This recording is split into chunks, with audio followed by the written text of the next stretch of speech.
91 new cases of the novel coronavirus, bringing the country's total infections to 1,273. 43 of the new infections were recorded in Lagos, 8 in Sokoto, and 6 in Taraba. The country's total deaths from the virus now stands at 40, while 239 cases have recovered. Governor Nasir El-Rufai of Kaduna State on Sunday announced that the government has extended the coronavirus lockdown by 30 days. In a statement which was released on the governor's official social media handle, the governor revealed that the decision follows a recommendation to that effect by the State Standing Committee on COVID-19, chaired by the Deputy Governor Dr. Hadiza Balarabe. The statement further stated that unauthorized movements are prohibited, with only Wednesdays to be lockdown-free until the trajectory of COVID-19 infections becomes clearer, while all persons that venture out of their homes for whatever reason must wear face masks and observe social distancing everywhere they go.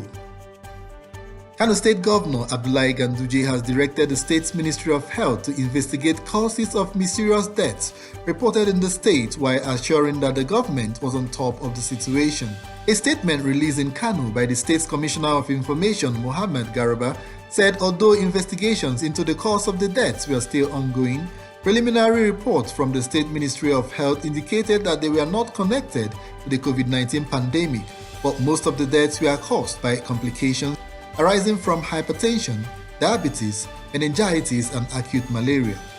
The state's Ministry of Health on Monday also confirmed the death of 2 COVID-19 patients in the state, bringing the total deaths to 3, as the state now has 77 confirmed cases of COVID-19 with no recoveries yet. Garba said part of measures taken by the state government to stop the spread of the virus includes ongoing lockdown, closing of states' boundaries, an aggressive campaign for social distancing, washing and sanitizing of hands, as well as strict adherence to practice of principles of personal hygiene. The state recorded dozens of high-profile deaths on Saturday and Sunday, while the state government has urged residents not to panic as government is on top of the situation.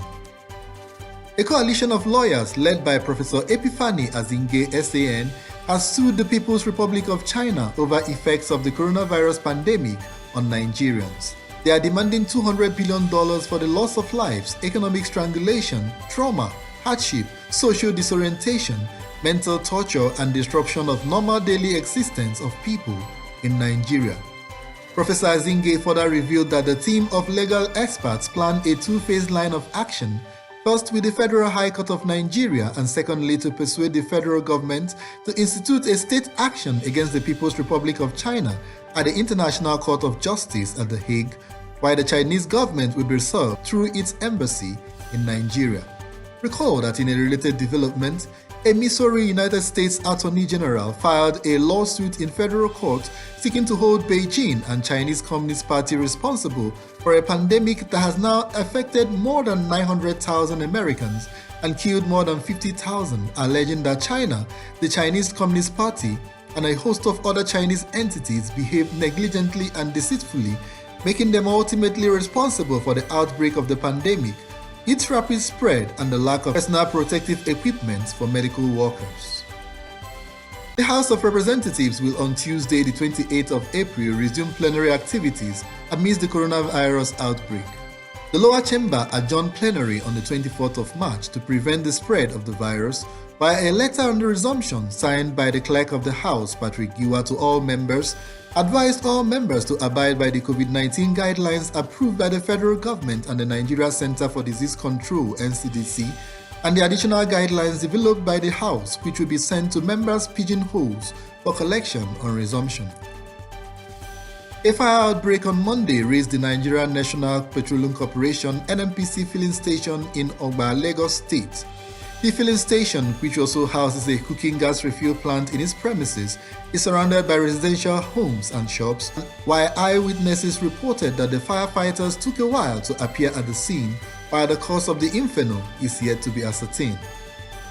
The United States dollar sold for 450 naira in the parallel market on Friday, showing a shallow and dry reflection on the foreign exchange market and the impact of the crude oil prices, which has been fluctuating on the strength of the naira.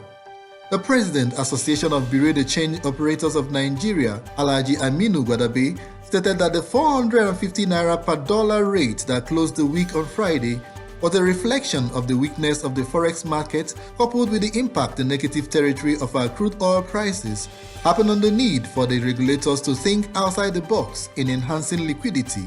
Following the lockdown in some states, the Central Bank of Nigeria had suspended sales of dollars to the Bureau de Change operators following a request by APCON to the CBN to grant it market holidays, given the ongoing challenges faced in local and global economies from the coronavirus pandemic. And that's the news update on Television Nigeria. Many thanks for watching. I am Charles Ibe.